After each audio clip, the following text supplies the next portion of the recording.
How's it going? Been a minute, but guess what? We back and we have some Computex news. Let's see what the wrap up is this time around. Roll film? Is that what it is? Probably. Let's find out. So first up we got is AMD's keynote. Now there's going to be a few things in the keynote, so we're going to break it up into sections. So the first section of AMD's keynote is their launch of some new APUs that are coming out. So that's the ones that have the G. That's a 6, whatever. Anyways, they have the G at the end. So you've seen the 2400G, 3200G, the OEM only, 4750G, and now we have a new set coming out for the consumer market. That is launching on August 5th. There are two that were shown off during Computex, and they're no slouches, honestly. We have a 6-core and an 8-core APU. Is the 5600G and the 5700G, which, if you're familiar with the 5600X and the 5800X, I should know this. I just bought one. One of the 8-core regular CPUs, not APUs. If you're familiar with those two processors, these are basically the same thing, but now with integrated graphics and with how hard it is to get a GPU right now, that is going to be a nice plus. Or if you need to troubleshoot something, it is also useful for that as well. Another thing that's about them that you might want to know is price. So we know they're launching on August 5th at most retailers. We'll be launching at $260 and $360 respectively for the 5600G and the 5700G. Little high, I'm gonna be honest. It's a little pricey, but you also have to keep in mind how supply and demand has been of late, silicon shortage. So if you're familiar with basic marketing, this is one of those unfortunate byproducts of the negative storm that's hit the semiconductor market right now. There is that. However, it's good to see that we have an option coming down the line nonetheless. I'm curious to see how these will turn out. Let me know what kind of build you'd end up wanting to put these in, if any build. If you just rather get a 5800X and throw it in like without an APU, more power to you. So what the next part of the keynote is. Next part of the keynote is going to be about their mobile graphics. So as I'm sure plenty of you are aware, in the premium laptop market, for the most part, NVIDIA has completely dominated that market. There hasn't been an AMD option until now. So if you're looking to be all in on Team Red, there are some really solid options now coming at you, because we have 6600M, 6700M, and a 6800M all being released for OEMs to grab and implement into their laptops. Asus just released one, or is about to release one, that I'm sure several of your favorite tech YouTubers have already tested, and it performs surprisingly well. Is throwing punches against both the 3070 and 3080, depending on the workload, depending on the game, the optimization, etc. But it's coming in at a fantastic price. It's good to see that AMD now has, come into the more premium market. So if you're looking for, you want to be all Team Red, or if you just want some additional competition or some additional options, there you go. AMD has now answered the call. Now the question is, what's going to happen when Intel also answers the call, maybe later this year? Could be interesting. If you want to check out that Asus laptop, the main one that I believe a lot of people got for review was the Asus ROG Strix G15 Advantage Edition, I believe is what it's called. There's like an edition thing. I'll probably just put it right here, or you'll see it. That beast ends up coming with a 5900HX, a 6800, 16 gigs of upgradable RAM. So neither DIMM is soldered, thankfully. Thank you, Asus. And it comes with two options. It has either a 300 Hertz 1080p screen, or a 165 refresh rate screen at 1440. So if you're doing more content creation, you might want to go for the more 1440 so you get that better pixel density. No 4K option, oddly enough, but I'm gonna be honest, for the price point, which I haven't mentioned, price point, your price to performance, I'm okay with not having a 4K monitor, because for $1,500 to $1,700, depending on your build, that's pretty good. Especially considering the Intel NVIDIA equivalent is, I think it's like $2,600. Editor me will correct it. I'll probably put a price here or something. I think it's even cheaper than a 3070 one, I believe, if I remember correctly, or maybe it's the same ballpark. As I said, a couple of reviewers have already tested it, so this isn't just we're taking AMD's words. There are third-party verification for it. They've confirmed it is a beast. Let's see what's next in the keynote, shall we? Next is AMD's answer to DLSS, which they've been promising for a while. It is Fidelity FX Super Resolution. That's a mouthful. Try saying that as soon as you wake up. There's your new tongue twister, vocal warm-up for you voice actors. That would suck. Or you can just shorten it to FSR, which doesn't roll off the tongue either. DLSS rolls off way better. I don't know why they went with FSR. It just sounds weird. I start hearing the USSR theme start to fade in or something during that. If you're unfamiliar, basically what it ends up doing, or what DLSS was doing, was using AI to take your current, take the resolution you want from the resolution down.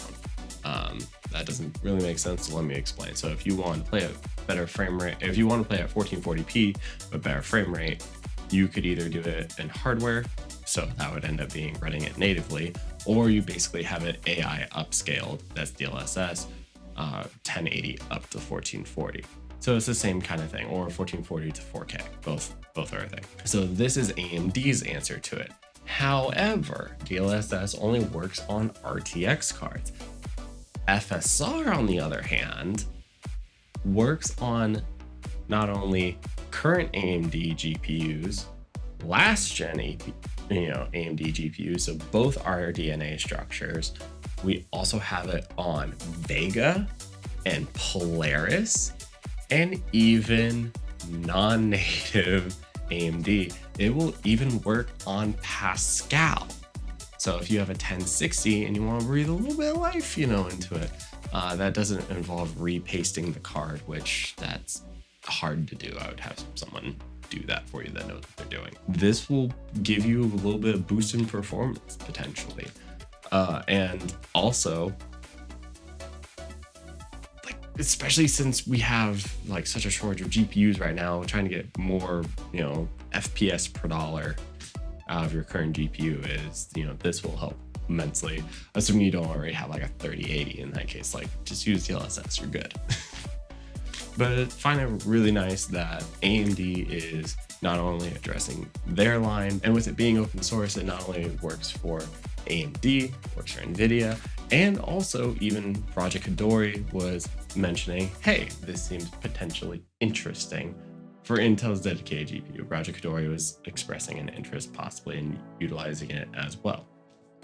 So playing to all factors, and speak out, this could be quite useful for the future, and doesn't quite lock things down as much as DLSS does.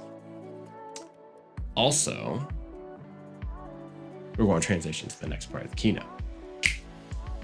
Last part of AMD's keynote, or at least the thing you should probably know about, is a little interesting twist. Now, I'm not sure if some of you remember, but AMD and Samsung, yes, the brand that makes your refrigerator or phone or dishwasher or whatever, yes, them.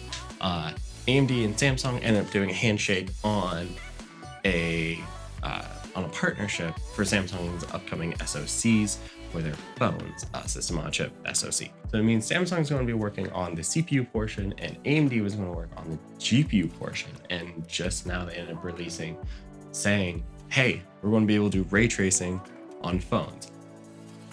Yes, it's a bit of a gimmick, but if they are able to do that, or at least what they claim, that's going to be kind of cool.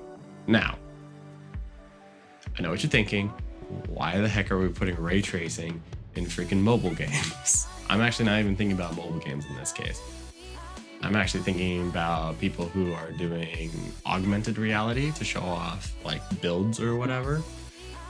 So like, for instance, if you're a contractor and you're showing a client, like say on a Samsung tablet, it's like, hey, this is what this furniture and this, you know, interior design thing is going to look at different times of day, different seasons, those kinds of things. Like those already exist, but being able to make it even more accurate would be incredibly helpful for people with those kinds of jobs. There's also other applications as well, but could be kind of interesting. I'm very curious to see what other applications you'll be able to use for it on different apps for your phone or your tablet.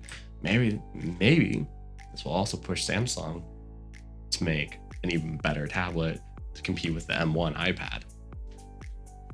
Now, that's something I'm looking forward to seeing. Next keynote we got is NVIDIA's keynote, which sort of was a flash in the pan. Not really all that exciting, honestly, but might give you a chance. Well, already too late for 3080 Ti's, but the 3080 Ti was announced, and also we had, I think, a sneak peek at the 3070 Ti. Now, 3080 Ti, is it basically just a 3080 with less VRAM? Pretty much. That's the main thing. 3080 Ti for, you know, we're able to add another thing to the market, but unknown if it's actually going to do any good. I highly doubt it, considering, as I said earlier, there's a silicon shortage. So is what it is. Unfortunately, the prices are already scalped. Even by the time I'm filming this, people are buying it and jacking up the prices like crazy. Like the original MSRP for them, what was rumored was 1K, and not, it's 1,200. And I believe the scalp prices are like 3K. I don't know. Put a listing there or something, me. Future me, do the thing. So already it's pretty brutal. Unsure on how the 3070 Ti will end up being. One other additional advantage though about this one versus previous 3080s and the 3090, it is LHR is light hash rate, so it's not as valuable to crypto miners as previous variants would have been. However, though, most of the miners are going for AMD cards anyways, so there is that. So if you got one, let me know down below. If you didn't, best of luck on the hunt.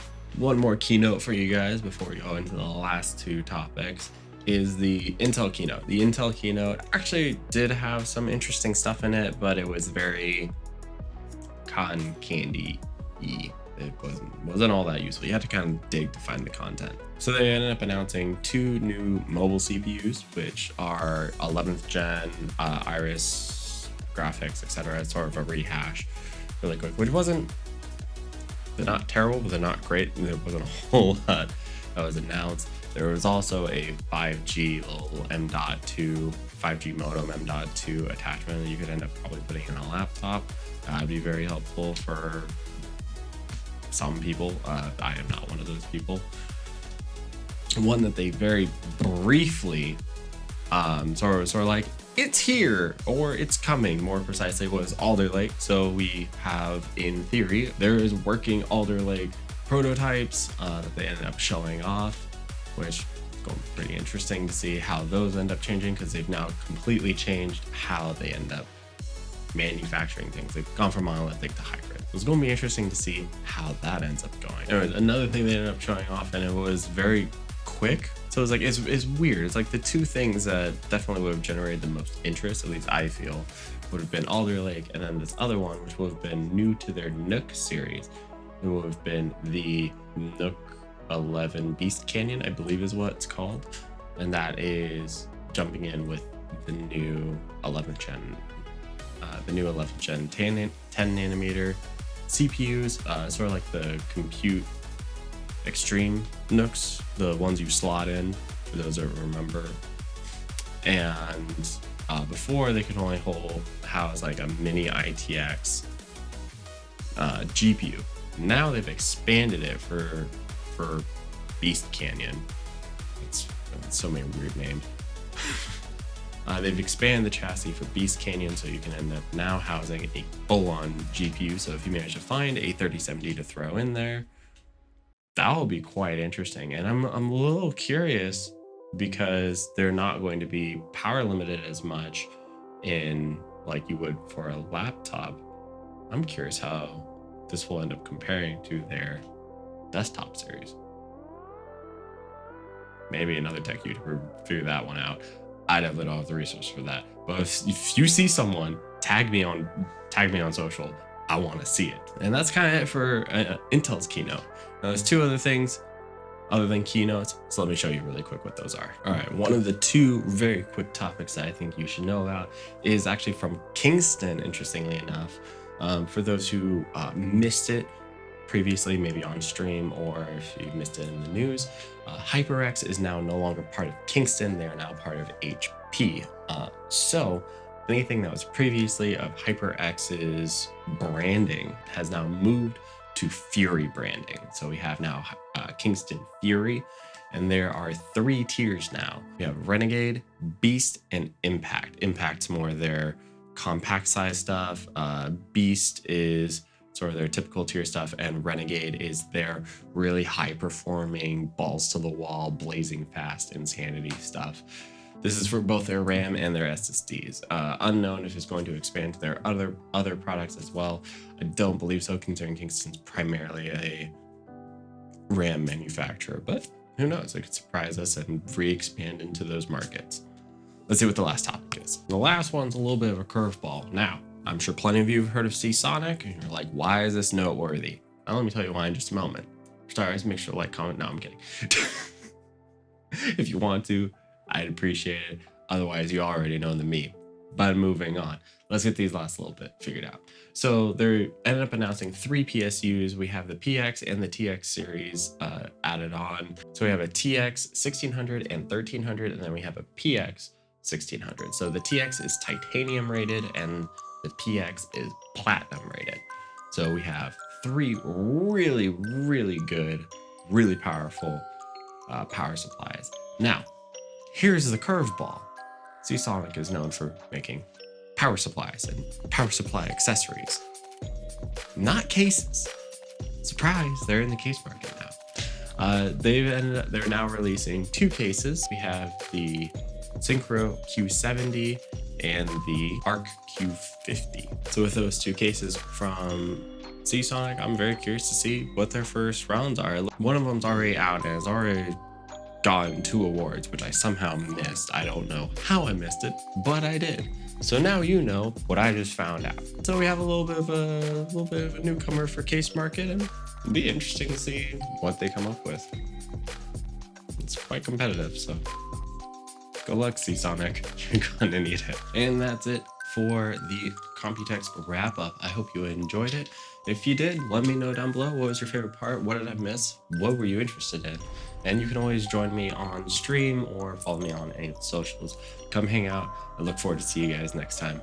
Peace out.